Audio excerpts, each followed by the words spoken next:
This is the Horse Radio Network. This is episode 203 of the Dressage Radio Show on the Horse Radio Network.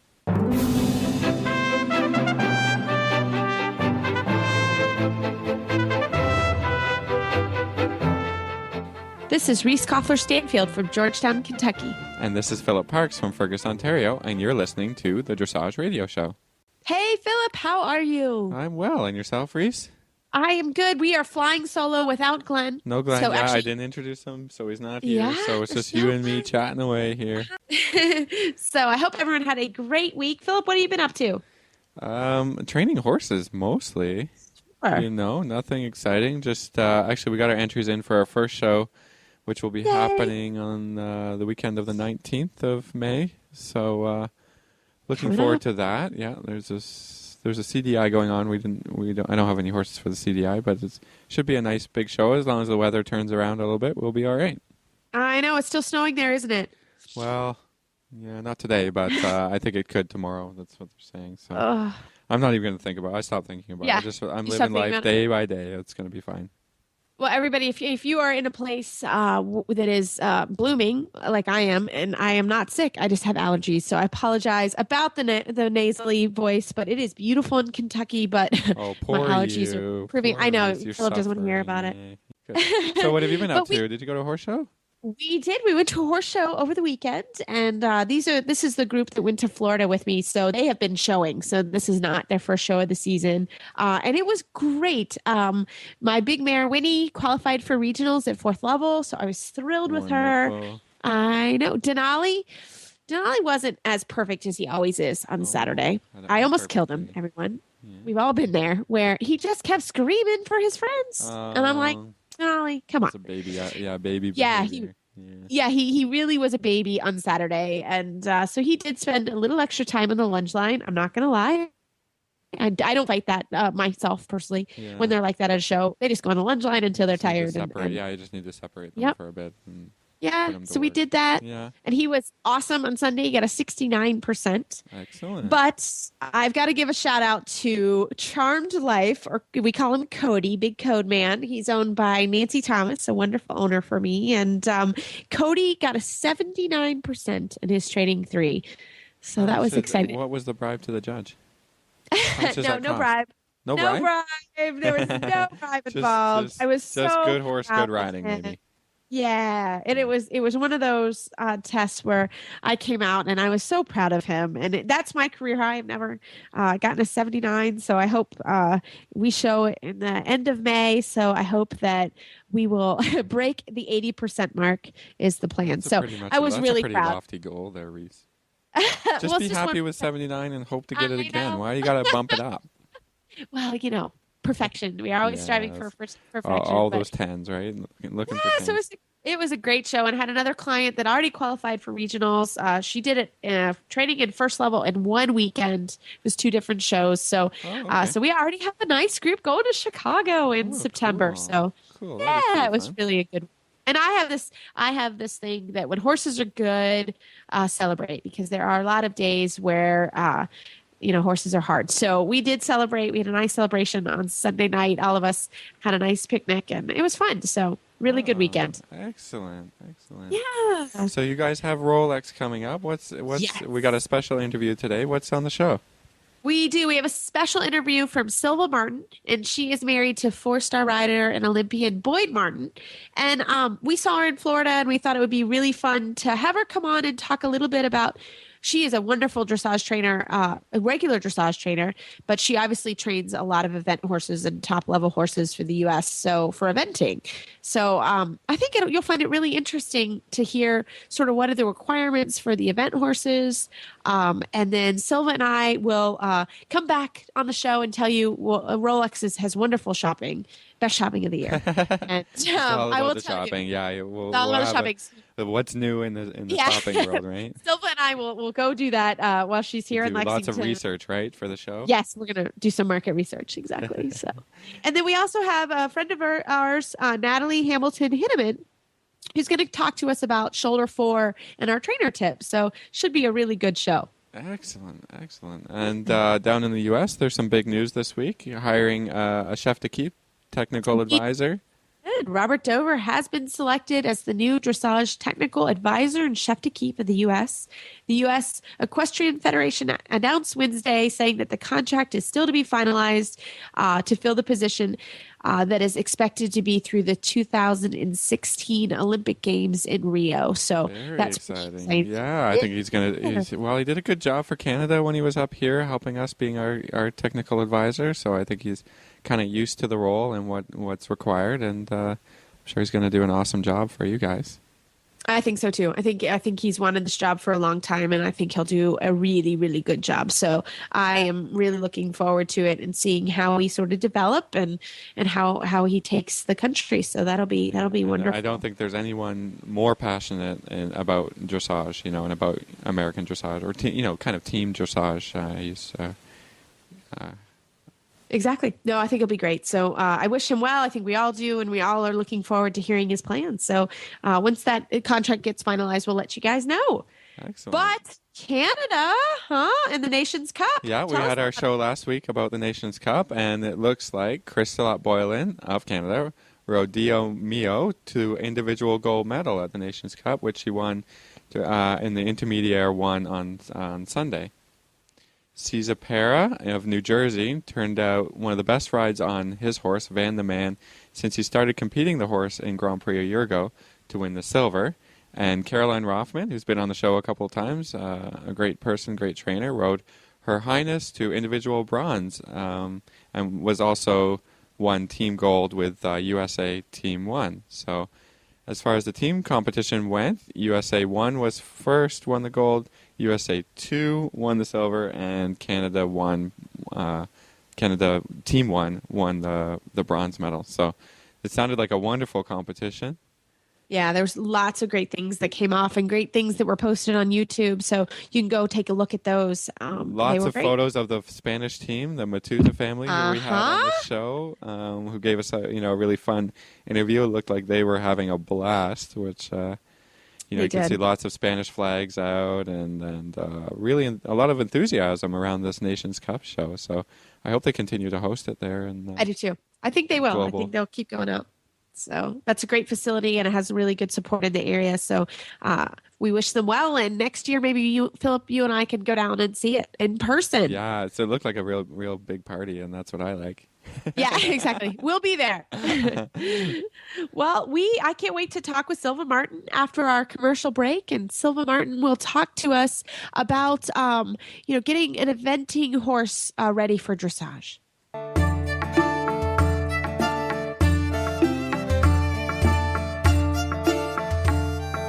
Glenn the Geek here. I get asked all the time by horse people, I want to build my own website. What service should I use? Well, there's only one service I recommend without hesitation, and that is squarespace.com.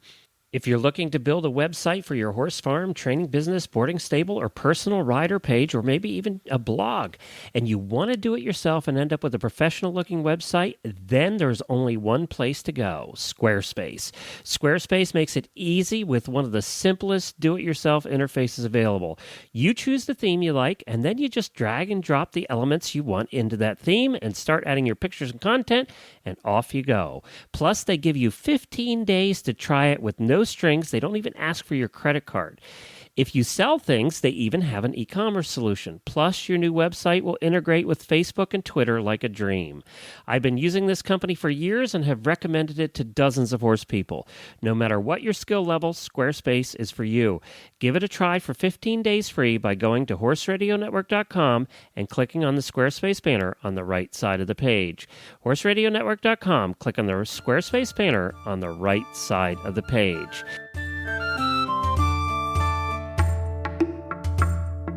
Well, it is our pleasure to have Silva Martin on the show this evening. She is a wonderful FEI rider and trainer, and she is the wife of Boyd Martin.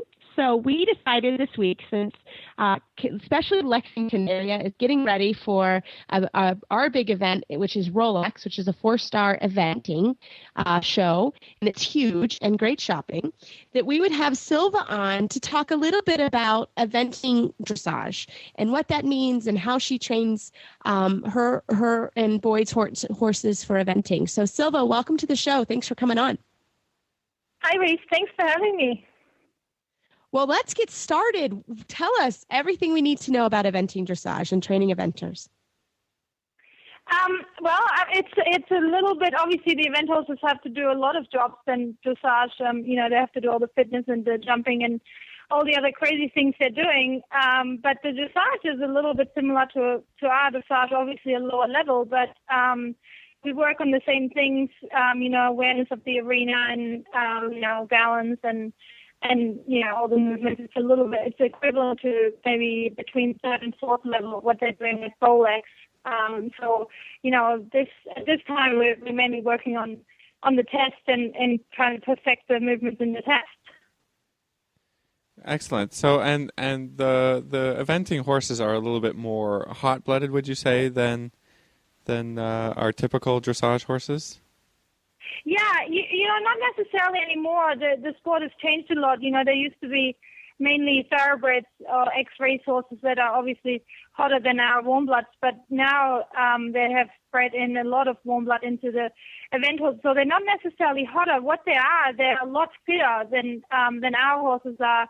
Fitter in a different way, maybe not quite as strong for the collection, but they're definitely ready to run for 12 minutes flat out up hills and jump big jumps. So, to get those guys tired takes a little bit more than hours. And what are some additional challenges to do with the eventing horses and some ideas to overcome those challenges in your day-to-day training?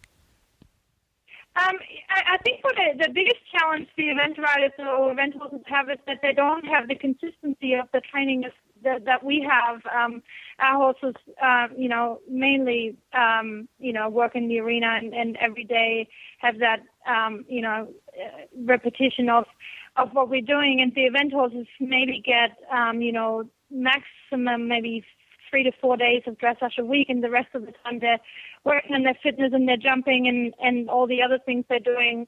So they're kind of missing out on having, the intense dressage training like that our horses have. So let me ask you this question. I hear a lot of times, well, it's eventing dressage. It's kind of a pet peeve of mine because I feel like training a dressage horse and the requirements of a dressage horse and the things that happen in the test are what they are. How do you feel about that? Do you train your event horses any differently than you would a third level, fourth level dressage horse? No, not necessarily. I think it's pretty similar. Obviously, the movements are the same. But I do have to say, I do think there's a difference. I don't think the judges necessarily want to see the same thing. I think for the event horses or event riders, it's very important that it is a very accurate, mistake-free. Not that that's different to our horses, but in our sport, they want to see more suspension, more more movement. Like the event horses don't necessarily have to have a huge trot or a big canter, or, they don't want to see all this flamboyance that actually gets in their way a little bit. I think if you look at the top, really top class event horses like Michael Young's horses and Fox Pitts, then none of those are really huge movers. They're more, they do a test that is completely seamless, but it doesn't have any real huge wow factors in them. So I think that makes it a little bit different to our dressage. And what about the riders? What are some of the challenges? I think that you work with some event riders, right? I mean, you teach some dressage to event riders. Yeah. What challenges do you see some common things that they have a hard time dealing with, and how do they overcome those types of those problems? I think being married to an event rider, I think they're a different breed, to be honest. You're allowed to say that. That's true. Yeah, you can really say that. You can say that.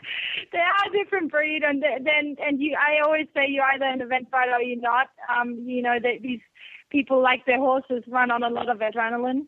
And I think to be as not disciplined, these people, especially the guys I work with, are very, very disciplined, but not so much in the dressage. Like they're so full of energy and just like their horses. So they want to kind of get the dressage over and done with, so they can go out and jump and do all these things. So I think I don't know.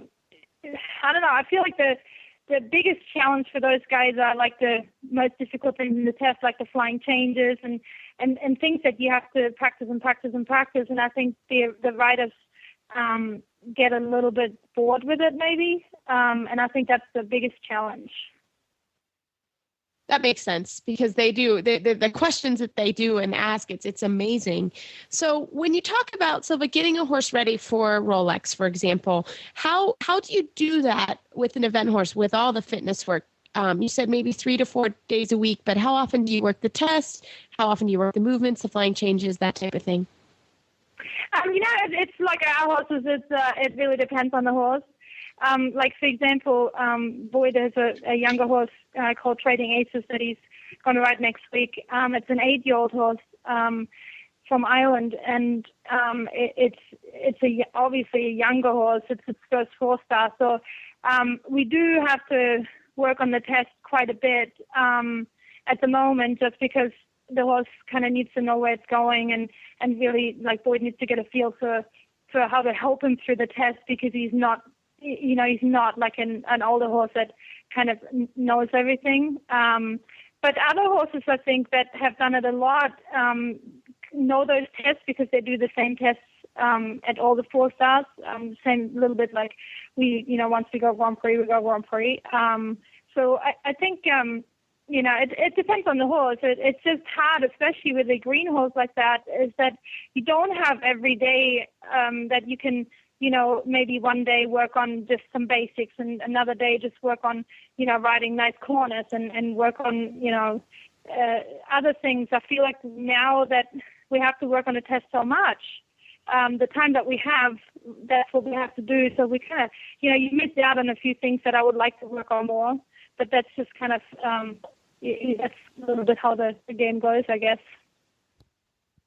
And which parts of the dressage training do you think helps the eventers in their jumping the most? Which things are kind of the same and which are different? I always I think about that a lot.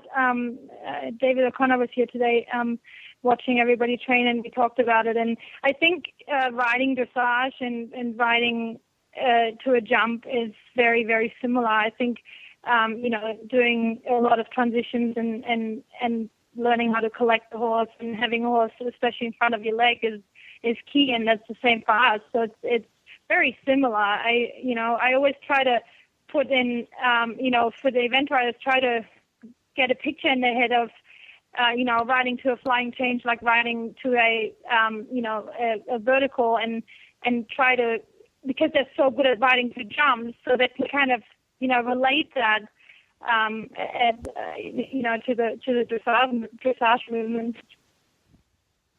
And do you go with Boyd to the competitions? What parts of the eventing shows that do you like the most? Do you sit down and watch the dressage, or do you not even? I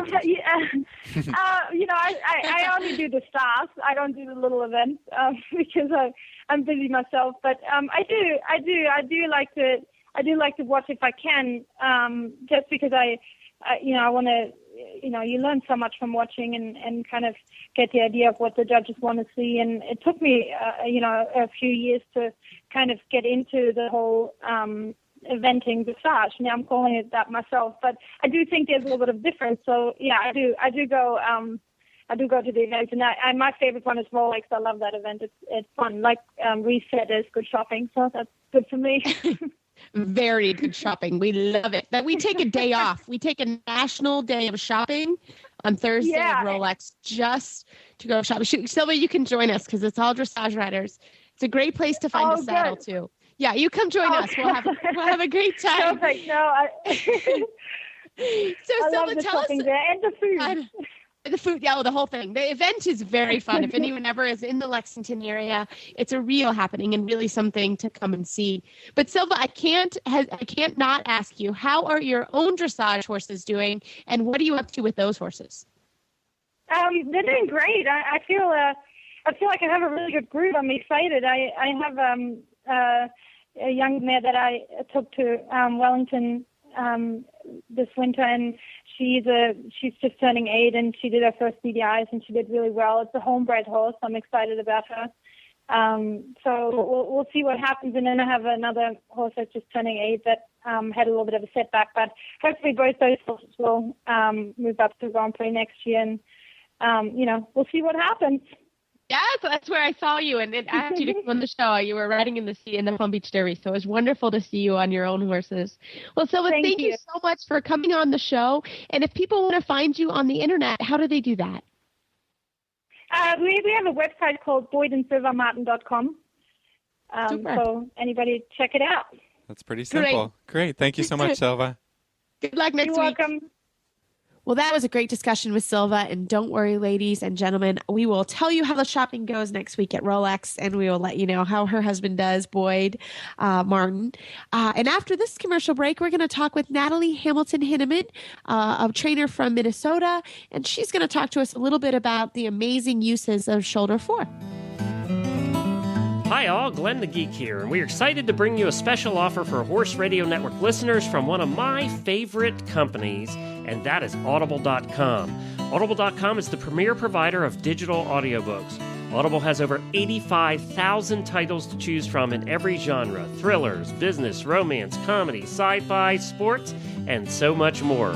Audible titles play on your iPhone, your Kindle, your Android, or more than 500 different devices that you can listen anytime, anywhere. My wife and I love Audible books. We've been a member of Audible since 2004 and have listened to over 100 books with Audible. What horse person, who has time as a horse person to sit down and to read a book anymore? Yet I found the time to listen to books on Audible. When I'm not listening to podcasts while I'm riding, cleaning stalls, or at the gym, or driving, I'm listening to Audible books. And for the listeners of the Horse Radio Network, Audible is offering a free audiobook download with a free 14-day trial to give you a chance to check out their service. All you have to do is go to audibletrial.com/HRN. That's audibletrial.com/HRN for Horse Radio Network. And you can download your free audiobook and get your 14-day free trial today. If you can't remember that, just check out our website and you'll find a link to it right there. Enjoy your book. We know you will. Well, it is our pleasure this evening to introduce Natalie Hamilton-Hinneman to the show. She is a wonderful trainer in Minnesota, and she is going to give us a trainer tip of the week of the amazing usage of shoulder Fore in our everyday training. Natalie, welcome to the show. Thanks for coming on. Hey, thanks for having me. It was great. Well, lots of fun. We're ready. Yeah, we're ready. Let's get started. The amazing usage of shoulder Fore. I love this topic. This is a great one. So whenever you're ready. I do too. I teach a lot of amateurs, and I love to focus on this. It is such, to me, the basic thing to learn to make everything better. It's a tool, I think, that really helps the rider connect to the horse and really start to establish a good connection, inside leg to outside rein leg, and really start to get the horse to partner with the rider and develop a good, solid communication. And I think even thinking towards shoulder Fore, when you're starting as a beginner rider, or you're starting a beginner horse, the thought of going there, I think, is always such a good thing to think about from the beginning.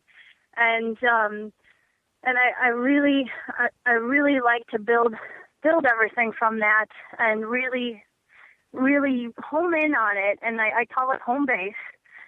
Get in the home base and start thinking about that positioning when you get in the saddle. And then once that communication is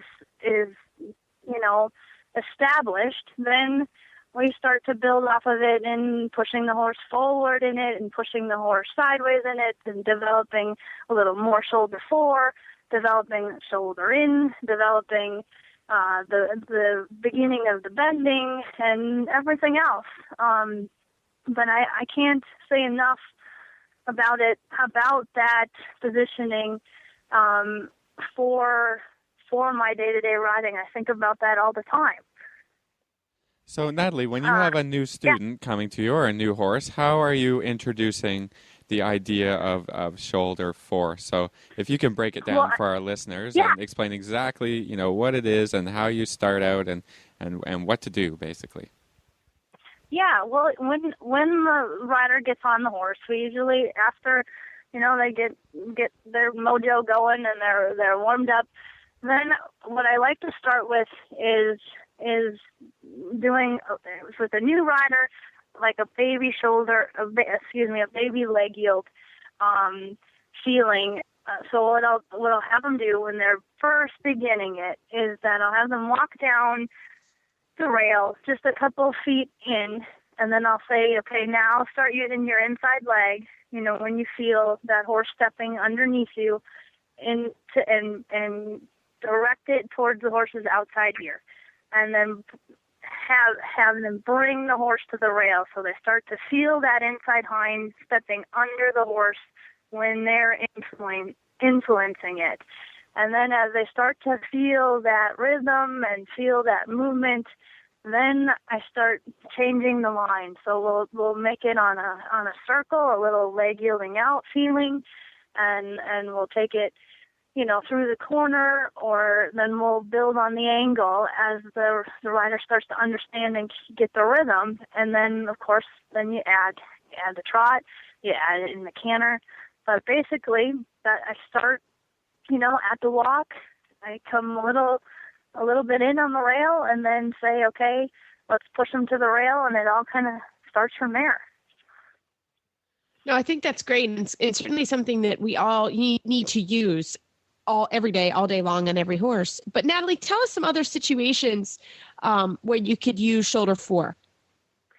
Well, I like to use it a lot in the trot, especially with the horse that's a little bit stiff, or a rider that's a little bit stiff to one side, that they really get themselves over their inside seat bone, and they can feel themselves, sitting more even because they're influencing that inside hind more directly underneath the horse, so that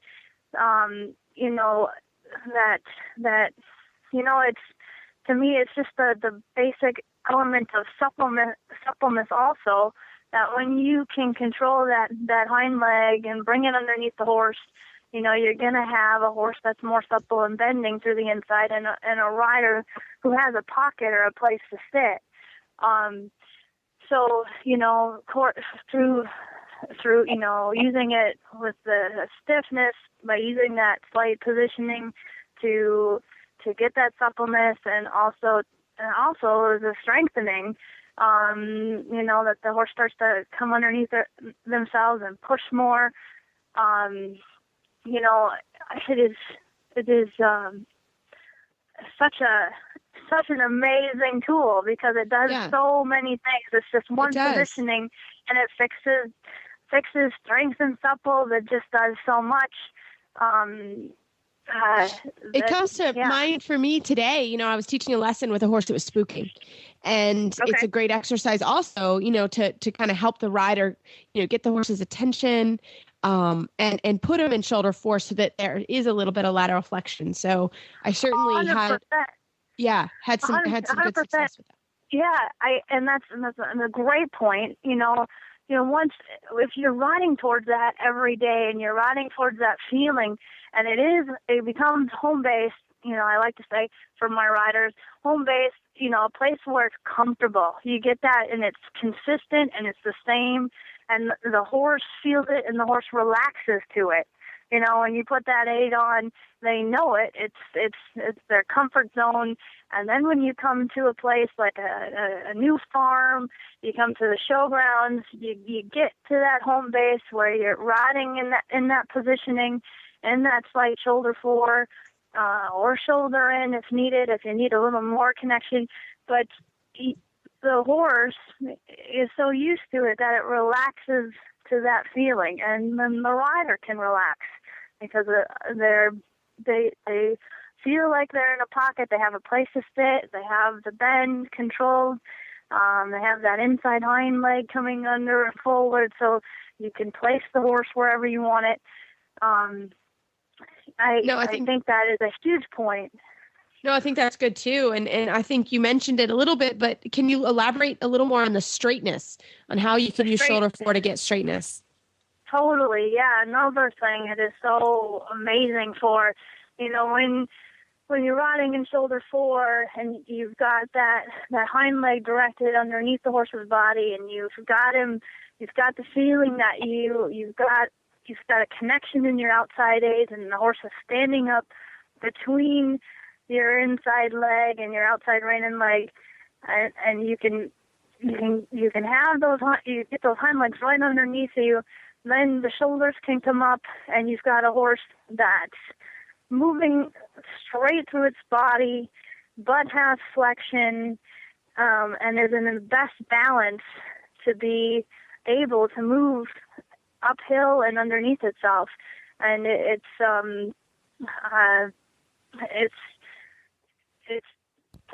such a good thing to. I think you're right. It does everything for you. I mean, it teaches the horse submission. When you can put your inside leg on and push it to the outside rein, the horse accepts your inside leg, it accepts your outside rein, then the horse learns to be comfortable and submissive. It just gives you all the great points of what a dressage horse should be. So like you said, if you start early, then you're fixing so many problems early. Now, I want to ask you a question about pitfalls, problems that might occur that you can think of, a few common ones that maybe you would have a few solutions for, or to tell our listeners, what's going wrong, why it's going wrong a little bit. Well, the biggest thing that I see that happens is the horse falls through the outside aid. So that's the horse pops its outside shoulder. Mostly that's what tends to happen when you're riding it. When you try to ride it and it happens to not work out, the horse starts to overbend and lose and kind of fall through the outside shoulder and lean that way. So that definitely, if you have that going on, it's definitely not working, and then you're not creating what you want and making the horse, more together and underneath itself and uphill. So the energy is all falling out. So that to fix it, I'll have the riders, either straighten the neck more through the outside rein with the outside leg, but keeping the inside leg on so that you're still directing that inside hind under, or also counterflexing a little bit to ride a little renvers, feeling to get that outside shoulder caught again. No, I think that's I think that is a common fault that we see a lot with the shoulder Fore, that the outside aids aren't kind of helping the rider control. And it's also something to work on for that. So I think that's really a very, very good topic there. So Natalie, how do we find you on the internet if we were to look you up? Well, you should go to my website. It's www.hinnemanfarms.com. And I also have a Facebook page. It's Natalie Hamilton Hinneman. Great. Well, thanks so much for coming on the radio show, and I hope everyone works on their shoulder Fore this week. I hope so, too. I hope they have success with it. I love it. Well, thank you to Natalie for a wonderful trainer tip. I think shoulder Fore or shoulder in and those types of ideas are really important. We ride it every single day with no matter kind of what level the horse you can ride. You can do a little bit of it, just, all the things we talked about, balance and placement and submission, and it does everything. So I really was glad that she came on and talked about that. And I'd like to thank, our listeners we got lots of mail, lots of great show ideas coming in on our Facebook page. So keep it coming, and we'll continue to do shout outs for you and get these ideas on the show. We're going to bring on a judge maybe soon to talk a little bit about judging. We haven't had a judge in a little while, so that would be exciting, fun. I think that sounds great. Yeah, no, these are great tips. We love them. Keep them coming in. So everybody, you can find our show notes and links to today's guests on our website at dressageradio.com. You can like us on Facebook. Just search for the Dressage Radio Show. Follow us on Twitter at Horse Radio. My website is maplecrestfarmky.com, and my email is reese@horseradionetwork.com. You can find me at philipparksequestrian.com, and my email is philip@horseradionetwork.com. I'd like to thank our wonderful sponsors this week for allowing the show to come on the air. And don't forget to check out all the other great shows on the Horse Radio Network at horseradionetwork.com.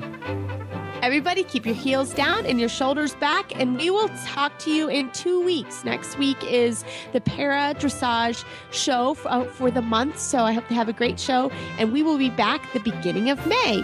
Have a great day. Have a great couple weeks, and we'll talk to you soon.